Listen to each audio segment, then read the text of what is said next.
3 डिजिटचं बघू. 4 4 जा 16 म्हणून आपण 6 इथं लिहायचा, 1 इथं लिहायचा आणि 4 4 4 जा 16 आणि हा 1 16 17 7 आणि 1 इथं परत. मग 4 2 जा 4 2 जा 12. 4 2 जा सॉरी 4 2 जा 8. विसरून जाते मी, कधी टेबलमध्ये कन्फ्यूज होऊन जाते. 4 2 जा 8. मग 8च्या नंतर 9, 1 प्लस केला. ओके, आता अजून एक दाखव करून. 0 - 1 सॉरी 0 मल्टिप्लाय 1. जेव्हा आपण 0 सोबत आपण कुठला नंबर मल्टिप्लाय करत असतो तेव्हाही इथं 0च लिहायचा. काय त्याचं म्हटलं मला माझ्या टीचर 0ने मल्टिप्लाय कुठल्याही संख्येला केलं तर आन्सर 0च येतं.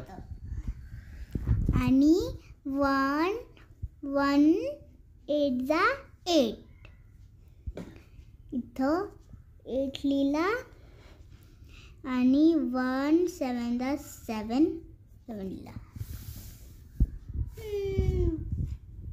अजून एक कर अजून एक.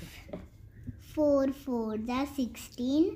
कधी पण आहे ना इथून मल्टिप्लाय करायचं वरच्या संख्येला. कधी तू आता हे उलट करतेस ना, 4 4 जा तर 4 4 जा 4 3 जा 4 2 जा असं, म्हणजे कन्फ्युजन नाही होणार.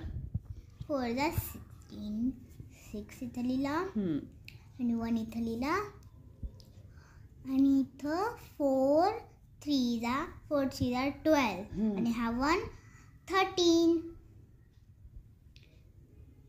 3 इथं 1 इथं 4 4 2 जा 8 8 9. मग इथं 9 लिहिलं. अजून एक करून दाखवते.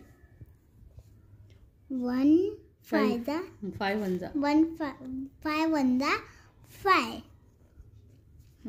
5 2 जा 10. मग 0 इथं लिहिला, 1 इथं लिहिला. 5 5 1 जा 5 आणि हा 1 6 605. 605. तुम्हाला आता कळालं? ठीक आहे. जर हा व्हिडिओ आवडला तर मला लाईक करा, शेअर करा, माझ्या चॅनल सबस्क्राईब करा. Bye bye.